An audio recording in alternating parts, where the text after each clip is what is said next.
जाती है। वहाँ एक बच्चा उसे अपने साथ सड़क पार करवाने को कहता है। वे दोनों एक दूसरे का हाथ पकड़कर सड़क पार कर रहे होते हैं। तभी एक तेज रफ्तार ट्रक आता है और उन्हें टक्कर मार देता है और भवानी वहीं दम तोड़ देती है। लेकिन भवानी की मौत से उसकी कहानी खत्म नहीं होती।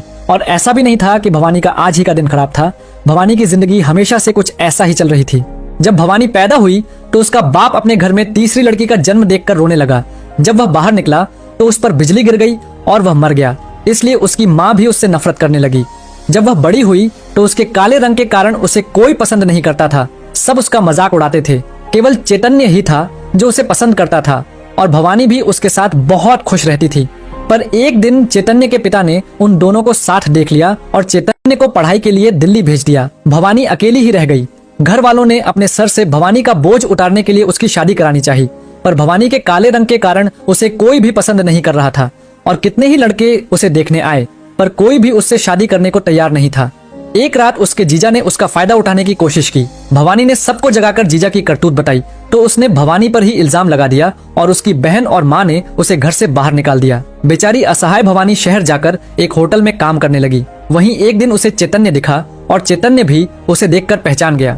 चैतन्य ने उसे बताया कि पढ़ाई पूरी करके उसने आर्मी की नौकरी ज्वाइन कर ली थी, लेकिन उसका वहाँ मन नहीं लगा और जब मैं नौकरी छोड़कर आया तो तुमसे मिलने गाँव भी गया था, लेकिन तुम मुझे वहाँ नहीं मिली और अब इतने दिन बाद तुम मुझे मिली हो तो मैं तुमसे शादी करना चाहता हूँ। तुम कोर्ट में आ जाना, मैं तुम्हारा वही इंतजार करूँ। नौकरी ज्वाइन कर ली थी, लेकिन उसका वहाँ मन नहीं लगा और जब मैं नौकरी छोड़कर आया तो तुमसे मिलने गाँव भी गया था, लेकिन तुम मुझे वहाँ नहीं मिली और अब इतने दिन बाद तुम मुझे मिली हो तो मैं तुमसे शादी करना चाहता हूँ। तुम कोर्ट में आ जाना, मैं तुम्हारा वही इंतजार करूंगा।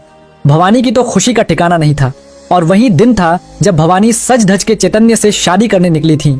लेकिन इतनी मुश्किलों से भी दिल न भरा तो मौत गले आ लगी। पर वह इन खुशियों यूं ही छोड़ना नहीं चाहती थी, वह उन्हें पाना चाहती थी। इसलिए उसकी आत्मा वहीं रह गई। उसकी आत्मा ने उन सभी को मौत के घाट उतार दिया जो उसकी खुशियों के आड़े आए। वह रईस आदमी, पुलिस वाला, ट्रक ड्राइवर, वह दोनों शराबी, यहाँ तक